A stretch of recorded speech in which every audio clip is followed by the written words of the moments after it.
to him, he said the incident happened that because of the conflict, communal conflict between two communities. So that's what led to his disappearance of 5 engineers. So 5 engineers disappeared under his watch, and they have not been found.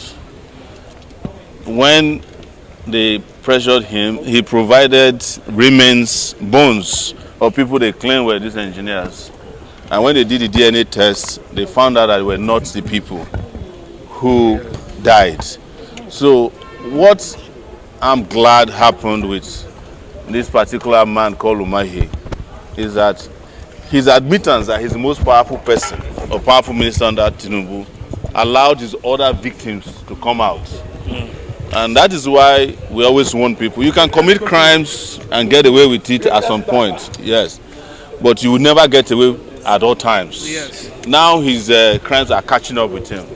Apart from the 5 Netherlands engineers that are missing under his watch, there's also a family that has been in jail since 2025 that he ordered to be sent to prison in Bonyi.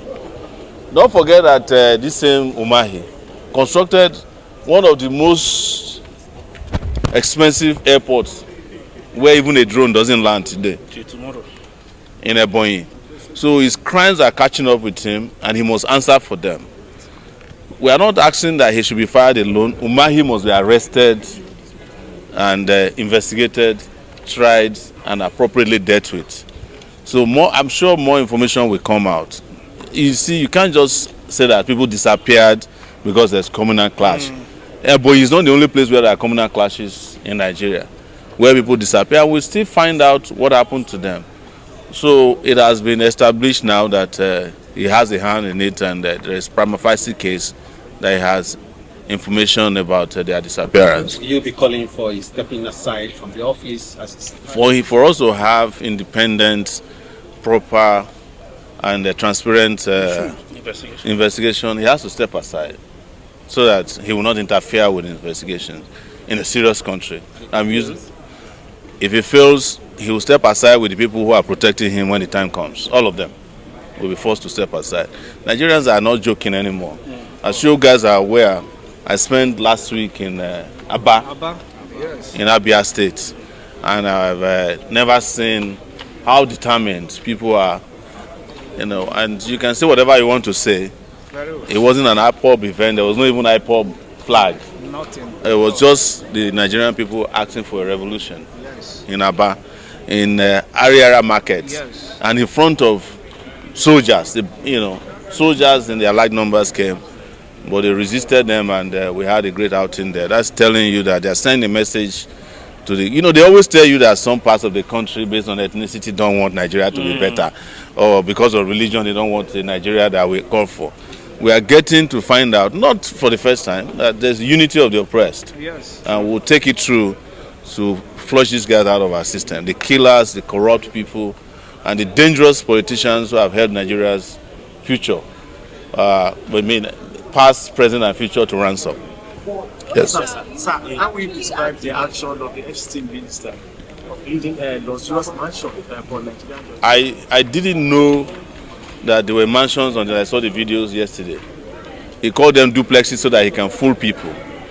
But this is what I will say to you. Nigerians should get to a point, and listen to this, that if you are brought before a judge that collected house from Wike, just tell the judge to recuse himself. Very well. Simple. There's no judge who is going to take that mansion who can ever do justice in Nigeria. Yes. True. It's not possible. No judge. And this is not the first time judges are challenged when they are ethically compromised. Exactly. Gani Fawemi challenged Supreme Court justices who collected Mercedes-Benz from Babangida during Abiola's time. And they couldn't sit. And those Mercedes-Benz have now become extinct. The judges have died. Yes. But Gani's name and his position at that time remains forever. Any judge, even if this is a judge that's handling my case, if I hear that it's one of the judges that got the house, I'll tell him to recuse himself. There's no way I can get justice from a judge who is living in that mansion. In fact, the moment you get that house, you will not be living in Nigeria anymore. Yes. You will not think Nigeria, you won't behave Nigeria, you won't see Nigeria. Those are mansions that are meant for corruption. And those places should be reallocated immediately to doctors. Yes. Because doctors will save more lives. And I'm sure some of the doctors are willing to even share the apartment. True. So one of them can take like 10 doctors. Especially all these resident doctors, young, vibrant, and savvy. They are willing to just find a mattress to sleep. Why is Wike not building houses for teachers? Yes. Why are they not building houses for even all these policemen that are killing people on their behalf? You know. And I heard that after giving houses to judges, the registrars and the court workers are complaining I came and gave them land too. Land, yes. So that he can corrupt them, because those ones are saying we are the ones who help the judges carry out corruption, so also settle us. This is what I heard happened to some of the staff here. So there have been killings of civilians and soldiers in the past 2 years. Well, so what's the reaction to it? it's not only in Katsina and Plateau. The most amount of killings has been happening in Borno State, where battalions of soldiers are being wiped out. As we speak, Maiduguri is within the sight of Boko Haram. But I have said it here before, that it's just a matter of time. If we continue with these incompetent leaders and army generals and the defense minister, the guy who wanted to construct fence, yes, it's a matter of time before the whole country is overrun. Even the Abuja where you are surrounded. But I know all of us are in denial. Terrorists are also attacking a neighborhood in Abuja on a regular basis. They are attacking Kogi. The biggest terrorist camp in this area is based in Obajana. The second one is based in Suleja. There are terrorist camps very close to the law school. Yes. Well, That is overlooking the law school. There's a mountain there. We do the research. So those of you who are still in denial that it's Kogi or Borno, it's a matter of time. Except we change the players. The game can never change. Nobody is safe in this country. Not only that, in Ondo State, bandits, which is another alias name for terrorists, were found very close to the airport, close to maybe taking down an aircraft. They were arrested yesterday by the combined team of security agents at Akure Airport. That place is also surrounded. So what do I tell you? Everywhere is already under siege. So you better do something about it before it gets too late. Yes. Who cares about water scarcity? It's the judges that we need to take care of, you know. One of the two last standing opposition governors, Bala Mohammed, with defects to APC any moment.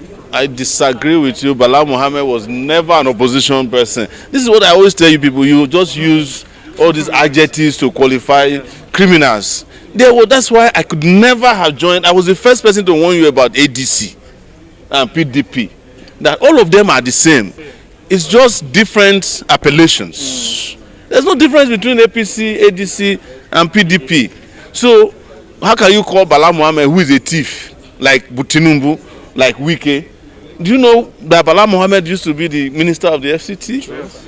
He did worse than Wike. He was arrested, prosecuted by this federal high court and his son for corruption. And you are calling him opposition. You are the ones who are wrong in calling these people opposition. They can never, how can thieves oppose thieves? It's not possible. What should we call them? We should call them what they are, thieves. They are not opposition. They just erect this whole lie to you. The real opposition are the people who are fighting bare hand with no money, Yes. no office, who are taking on the system. Yes. We are the real opposition. In the street. But you don't want to call us opposition because we don't have money, because we don't drive big cars, and because we don't have mansions in Abuja. That's why you don't, because you don't know where to meet us. That's why you don't want to call us opposition. But we are the ones who are, if we are not here, this country would have been overrun by the Tinubu and the APC and the PDP and the ADC. They are all the same. They are all the same WhatsApp group. They have the same DNA of oppression, of corruption, of disregard for the dignity of the Nigerian person. So I don't like to hear when you call them opposition. Peter Obi is an opposition according to you, but he opposes nothing and nobody according to us, because we know him. If Peter Obi is an opposition, he will never have found himself in a party where Malami is the main sponsor, in a party where El-Rufai is a member, in a party where the people he referred to some 3 years ago as criminal, what do they call them? Criminal structure of criminality. He would not, but he was never an opposition. Peter Obi is a guy who came and packaged himself, lied to you, and made all of you fall. You all should be apologizing to those of us who already told you since 2022, when Peter Obi came in the horizon, that he's fooling you. And he has fooled you to the point that instead of you admitting that you were fooled, you think you are too old to be fooled and you can't admit that you were fooled. Time for you to apologize to us, who showed you that he's not different from his brothers and uncles. And ask yourself, where is his former vice president, vice presidential candidate? They are all opposed to each other. Where is the political party that they said if you don't join in 2022, you are an enemy of Nigeria? They are no longer in existence. But where have we been since when we started in 2019? The same place. So is it not time to start respecting us? Yes. It is, with apologies. Thank you. Why do you kick against the recent decision by the Lagos State government of this environmental sanitation plan? If you can't make progress, just admit you have not made progress. Lagos State tells you that the 6th largest economy in Africa, that their economy is bigger than most of African countries. You mean Lagos State, please now, please. You mean Lagos State cannot clean its streets? That Lagos State cannot buy brooms to sweep and remove trash? That it needs the people that's already overtaxed in Lagos to close down for 2 hours again, so that they can take out trash from the drainage that will then fall back into drainage. Do you know when environmental sanitation was initiated? It was initiated by one of the most foolish persons in the country, Buhari, in 1984. They were flogging people because they wanted them to clean the fronts of their house. Even Buhari himself, if he was to be alive today, would not have reinitiated environmental sanitation, one of the most backward environmental cleaning policies of the country. They were flogging people. So, and each time you close down the country, your state, you lose money. They are saying that this latest environmental sanitation does not require the closure of streets. But let them start. You will see their state police. Yes. Exploitation. It's for exploitation, it's for extraction of submission, it's for humiliation of the people, and it's also, most importantly, their own admittance that they have not made progress since 1984. Very well. Thank you. Yes. Yes. So recently, this foundation data Sunday, yes, they opened the threatening PDP and the opposition generally, yes, whereby it draws support for Tinubu at 2011. After Tinubu finished the second term, we will even beg Tinubu to tease after. So your reaction to that? And what I have. No, please don't make a comparison. Nnamdi Kanu is in jail today because he's different from Sunday Igboho. Yes. If Nnamdi Kanu were to be Sunday Igboho, he would be campaigning for Tinubu in the southeast now, because it's the same terms that they gave to Sunday Igboho that he accepted that Nnamdi Kanu has rejected over the last 10 years. So please don't insult his. I don't know what he will do tomorrow, but the Nnamdi Kanu that I went to campaign for in Aba last week, it's not somebody, it will be, I don't even know what to call it, if it's a heresy to compare the two of them. As per Sunday Igboho, who I don't know too well, but I've always stated that their own brand of politics is what they call Amala politics in your state. It is politics of chop I chop. It is what they used to call during in the southeast, or rob bombo. Rub my back, I rub your back. So, but what Sunday Igboho is going to quickly realize is that it is going to be in the hall of infamy, like the Nzeribes of this world, who once said that if Babangida did not become president, he will kill himself. Yes. Right? Both him and Babangida have become invalid. You know, it's like Daniel Kanu, who said if Abacha did not become president, he will kill himself. Abacha has died, his own political career died forever. It's like Baba Adedibu in Ibadan, who says that Obasanjo, if he doesn't do third time, he will kill himself. He has also died. So these are ideas that will not last. And I have no doubt that Sunday Igboho has just automatically, if he was ever relevant, just retired himself into the infamy of the people I mentioned. And his own might be worse, because the whole community might be cooking for him very soon. I will go to anywhere in Nigeria to campaign, and I want to see him come and stop me.